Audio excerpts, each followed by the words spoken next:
Halo adik-adik, ketemu lagi di channel Kak Yuli. Seperti biasa, kakak punya 3 buah cerita nih buat kalian. Tentunya cerita-cerita dari daerah seluruh Indonesia. Nah, kali ini cerita dari kakak itu dari Kalimantan Barat, ada juga dari Sumatera Barat, dan yang terakhir dari Riau. Kisah-kisah kali ini menceritakan tentang seorang anak yang berdurhaka kepada ibunya, dan juga cerita tentang pengorbanan seorang ibu untuk anaknya. Cerita yang pertama dari Kalimantan Barat.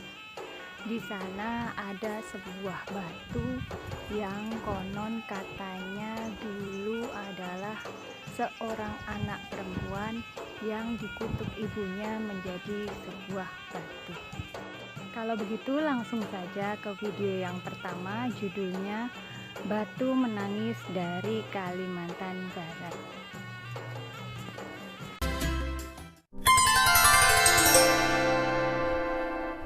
Legenda Batu Menangis, cerita rakyat Kalimantan Barat. Alkisah, hiduplah seorang janda miskin dan anak perempuannya bernama Darmi. Mereka hidup di sebuah bukit jauh dari pedesaan. Darmi memiliki paras yang sangat cantik. Semua orang terpesona melihatnya. Ia selalu membanggakan kecantikannya. Namun, di balik parasnya yang cantik, sifat yang dimilikinya sama sekali tidak cantik. Ia sangat malas dan tidak pernah membantu ibunya. Setiap hari, ia hanya sibuk bersolek dan tidak pernah membantu ibunya, baik bekerja di ladang maupun mengerjakan pekerjaan rumah. Pada suatu hari, Darmi meminta pada ibunya untuk dibelikan alat kecantikannya yang habis.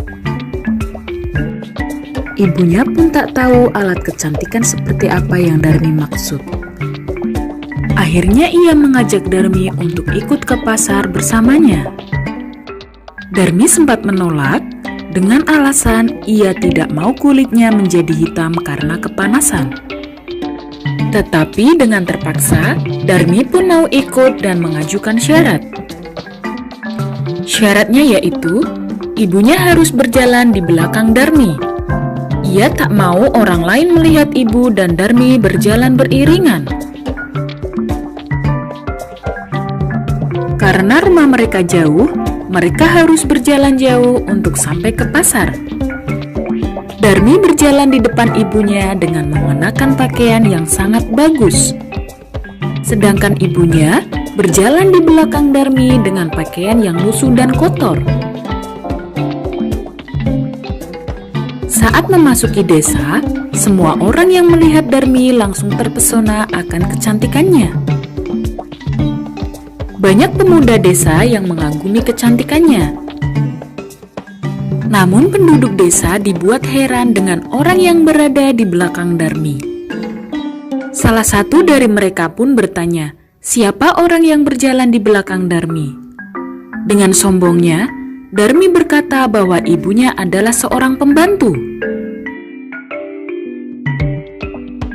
Sang ibu hanya bisa menahan diri dan menangis dalam hati. Tiap mendengar jawaban anaknya yang menyakitkan hatinya itu, sang ibu lama-kelamaan tidak dapat menahan diri lagi.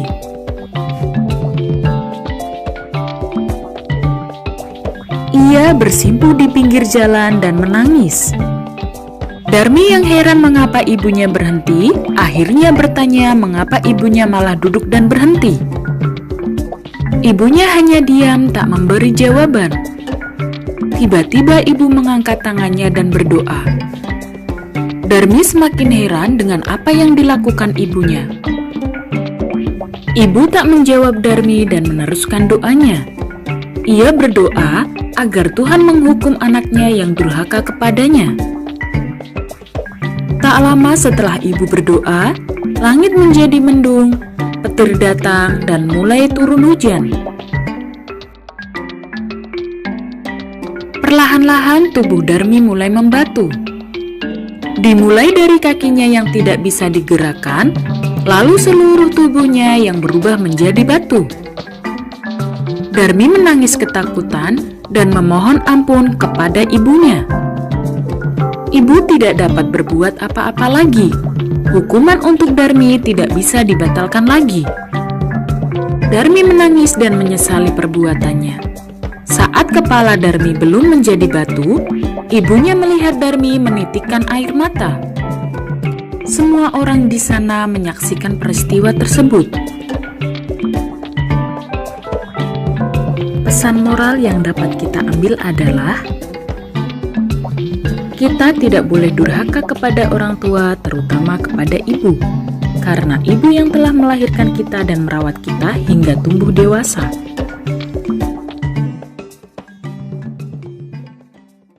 Gimana adik-adik ceritanya? Jangan sampai kalian seperti si Darmi ya, yang durhaka kepada ibunya. Nah, adik-adik, video yang kedua tak kalah seru nih dari video yang pertama. Video yang kedua ini tentang seorang anak laki-laki yang durhaka kepada ibunya. Cerita ini dari Sumatera Barat. Judulnya Malin Kundang.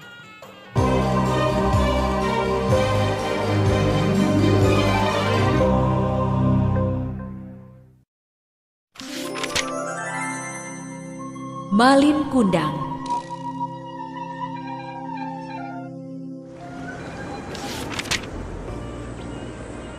Pada zaman dahulu kala, hiduplah seorang anak bernama Malin Kundang bersama ayah dan ibunya yang miskin. Mereka tinggal di sebuah desa di tepi pantai. Desa itu kecil dan sepi. Penduduknya banyak yang merantau untuk mencari penghasilan lebih. Tidak banyak yang bisa dilakukan di desa mereka. Tanahnya gersang, ikan di laut pun sedikit. Malin Kundang suka sekali bermain. Setiap hari kerjanya hanya mengejar ayam satu-satunya milik orang tuanya. Kemari kau burik, kemari.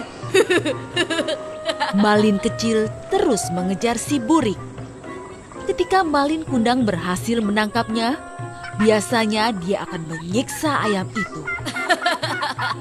Kena kau. Suatu hari, ayah Malin Kundang hendak pergi merantau ke negeri seberang.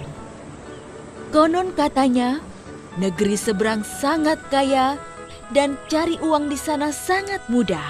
Ayah berangkat ya Malin? Iya ayah. Ayah Malin Kundang segera ikut naik kapal bersama penduduk lain yang hendak merantau. Tinggallah ibu dan Malin di desa yang miskin itu.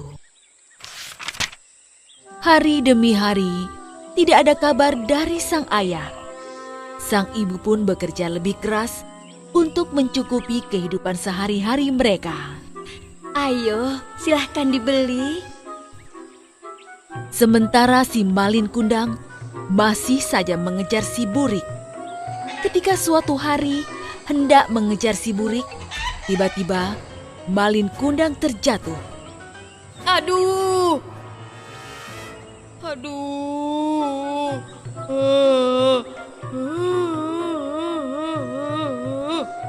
Kaki Malin Kundang tersandung batu. Dia terjatuh sangat keras.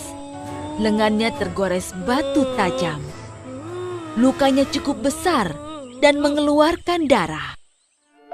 Sang ibu segera mengobati luka si Malin Kundang. Dengan penuh kasih sayang, dia merawat Malin.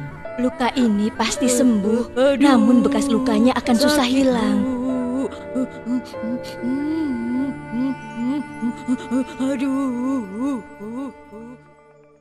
Hari berganti bulan, bulan berganti tahun, dan tahun berjalan dengan tergesa-gesa. Tanpa terasa, Malin sekarang menjadi pemuda yang tampan dan kuat. Dia mulai bosan tinggal di desa yang sepi dan miskin itu. Dia ingin merantau seperti ayahnya. Aku akan merantau seperti ayah. Kemudian, Malin Kundang meminta izin kepada ibunya. Bu, izinkan aku merantau ke negeri seberang. Kata Malin Kundang kepada ibunya yang segera menjadi sedih. Jangan anakku. Ibu takut kamu tidak kembali seperti ayahmu. Hanya kamu satu-satunya anakku. Kalau kamu tidak kembali, aku hidup dengan siapa? Jangan khawatir, Bu. Aku berjanji aku pasti kembali. Aku akan jadi orang kaya dan akan memboyong ibu untuk ikut bersamaku. Akhirnya, tidak ada lagi yang bisa diperbuat ibunya.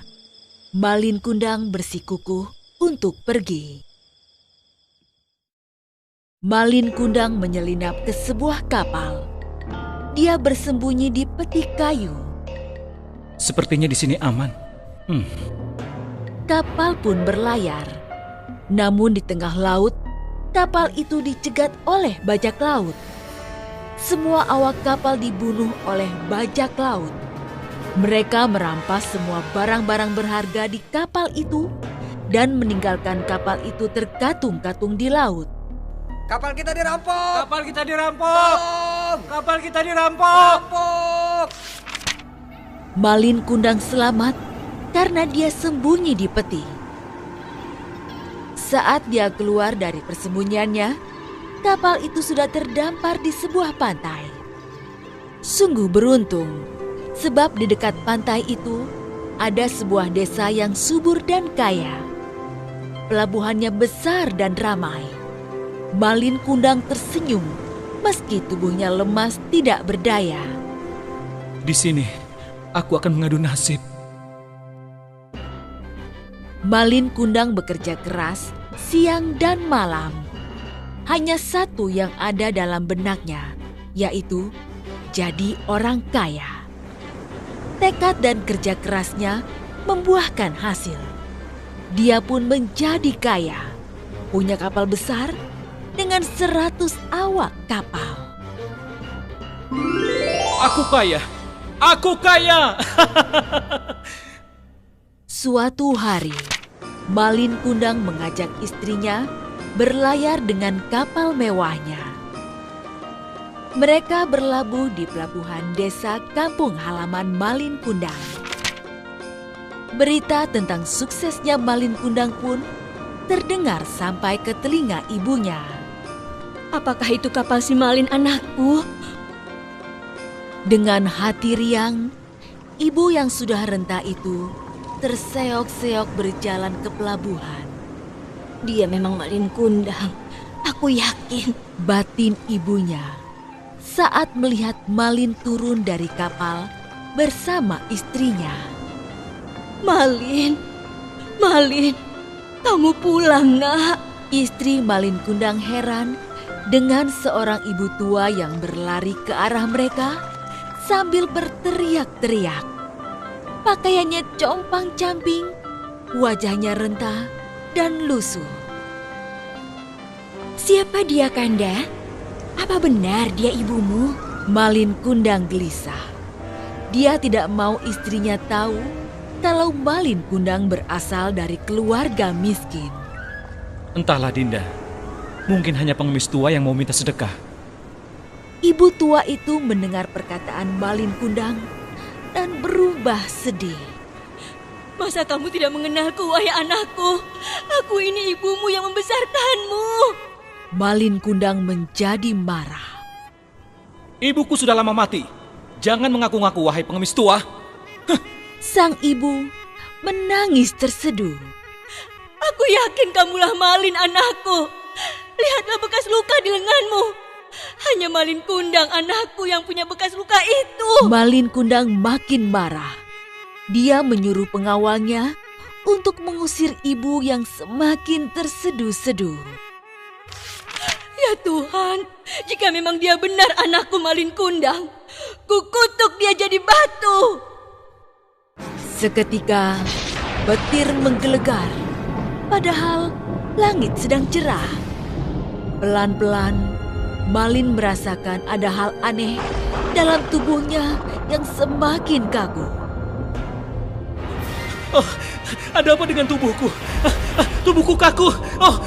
Tidak! Malin Kundang pun menyadari jika dia sedang dikutuk. Malin bersimpuh, mencium tanah, dan segera berubah menjadi batu. Terlambat sudah baginya untuk menyesali sifat durhaka kepada ibunya.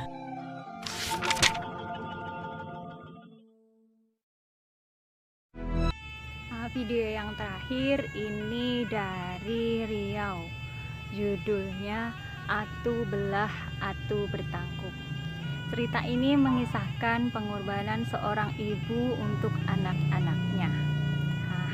Ceritanya nggak kalah seru juga nih dari cerita yang pertama dan kedua.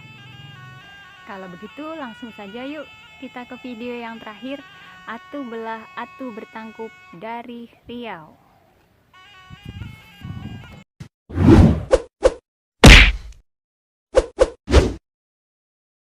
Atu Belah, Atu Bertangkup. Kisah dari Provinsi Nangro Aceh Darussalam. Hari itu, si sulung membuka lumbung untuk mengambil beberapa ekor belalang. Sayangnya dia lupa untuk menutup pintu kembali. Akibatnya belalang-belalang yang berada di dalam lumbung tersebut semuanya terbang keluar. Kisah tentang belalang yang berterbangan keluar dari lumbung itu merupakan bagian dari cerita rakyat yang berjudul Atu Belah, Atu Bertangkup. Cerita rakyat yang berasal dari Provinsi Aceh ini masih diceritakan secara turun-temurun hingga sekarang. Dahulu kala, hiduplah sepasang suami istri yang sangat miskin. Suami istri itu memiliki 2 anak laki-laki yang masih kecil. Kehidupan keluarga itu sangat prihatin. Setiap hari, suami bekerja di ladang. Jika hasil ladang tidak begitu baik, si suami berburu di hutan. Apabila beruntung, si suami akan mendapatkan seekor rusa yang gemuk. Namun, seringkali rusa sulit didapatkan. Jika demikian, maka hanya belalang yang bisa ditangkapnya. Belalang-belalang yang ditangkap disimpan di lumbung agar tidak berterbangan keluar. Pagi itu, hari ini aku akan berburu kijang. Tunggulah sampai siang, kita akan makan daging rusa sepuasnya. Oh iya, kalau masuk ke lumbung, jangan lupa menutup pintunya ya, agar belalang-belalang itu tidak kabur. si suami segera masuk ke hutan dengan harapan mendapatkan seekor kijang gemuk. Istri dan anak-anaknya tentunya sangat bahagia jika makan daging rusa yang lezat. Sementara itu, matahari semakin tinggi. Ketika hari semakin siang, si sulung rupanya mulai didera rasa lapar. Bu, aku lapar sekali. Sabarlah dulu, nak. Sebentar lagi ayahmu akan pulang membawa seekor rusa yang gemuk. Dan matahari pun mulai condong ke barat. Bu, aku benar-benar lapar. Apakah kamu tidak bisa menunggu sebentar lagi? Bu, apa tidak bisa kita menggoreng beberapa ekor belalang? Beberapa ekor saja, tidak usah terlalu banyak, Bu. Baiklah. Ibu akan menggoreng beberapa ekor belalang untukmu.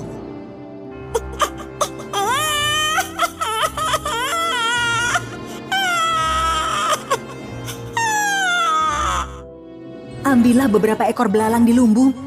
Ibu akan menyusui adikmu sebentar. Jangan lupa menutup pintu lumbung agar belalangnya tidak kabur. Si sulung pun masuk ke lumbung. Tapi si sulung lupa menutup pintu lumbung kembali. Si sulung tidak menemukan seekor belalang pun. Dia tidak mengetahui kalau semua belalang sudah terbang keluar dari lumbung melalui pintu yang terbuka. Karena tidak menemukan seekor belalang pun, sulung segera menemui ibunya.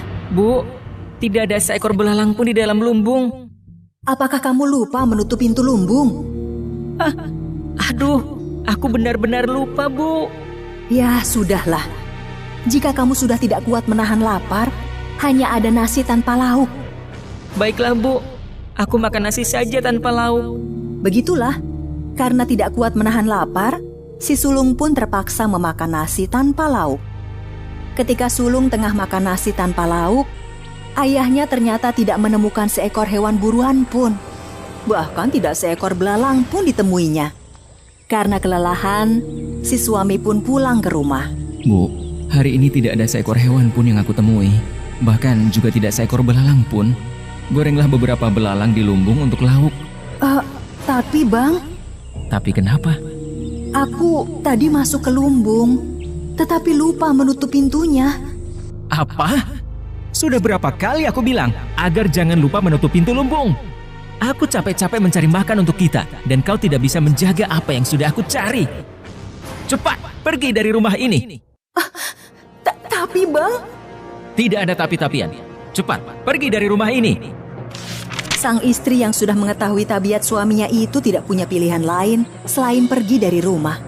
Dengan sengaja, ia menutupi kesalahan anak sulungnya. Ibu, jangan pergi. Ibu sengaja berbohong untuk melindungiku. Sudahlah, baik-baiklah kalian di rumah. Jagalah adikmu sebaik mungkin. Sambil menangis sedih, sang istri itu pergi dari rumah dan berjalan tidak tentu arah. Hingga akhirnya dia beristirahat sambil bersandar di sebuah batu besar. Batu itu dikenal dengan nama Atu Belah dan akan menelan siapa saja yang bersedih di dekatnya. Hingga kemudian terasa bumi bergoncang. Batu besar itu terbelah dan menelan sang istri yang sedang bersedih. Sementara itu, si sulung dan bungsu sangat terkejut melihat ibu mereka ditelan batu besar. Diam-diam mereka telah mengikuti sang ibu yang berjalan tanpa arah. Ibu, maafkan aku yang telah menyusahkan ibu. Aku berjanji akan menjaga adik dan membesarkannya dengan penuh kasih sayang. Tiba-tiba, beberapa helai rambut keluar dari batu itu. Si sulung segera mengambil helai rambut itu dan menyimpannya. Selamat tinggal, Ibu. Kami tidak akan melupakan Ibu. Nah, adik-adik, itu tadi cerita-cerita rakyat dari berbagai daerah di Indonesia. Kalian harus meniru perbuatan yang baik dan menghindari perbuatan yang kurang baik. Nah, adik-adik, belajar budaya bangsa merupakan wujud cinta tanah air Indonesia. Demikian video dari kakak. Sampai ketemu di video-video berikutnya. Sampai jumpa.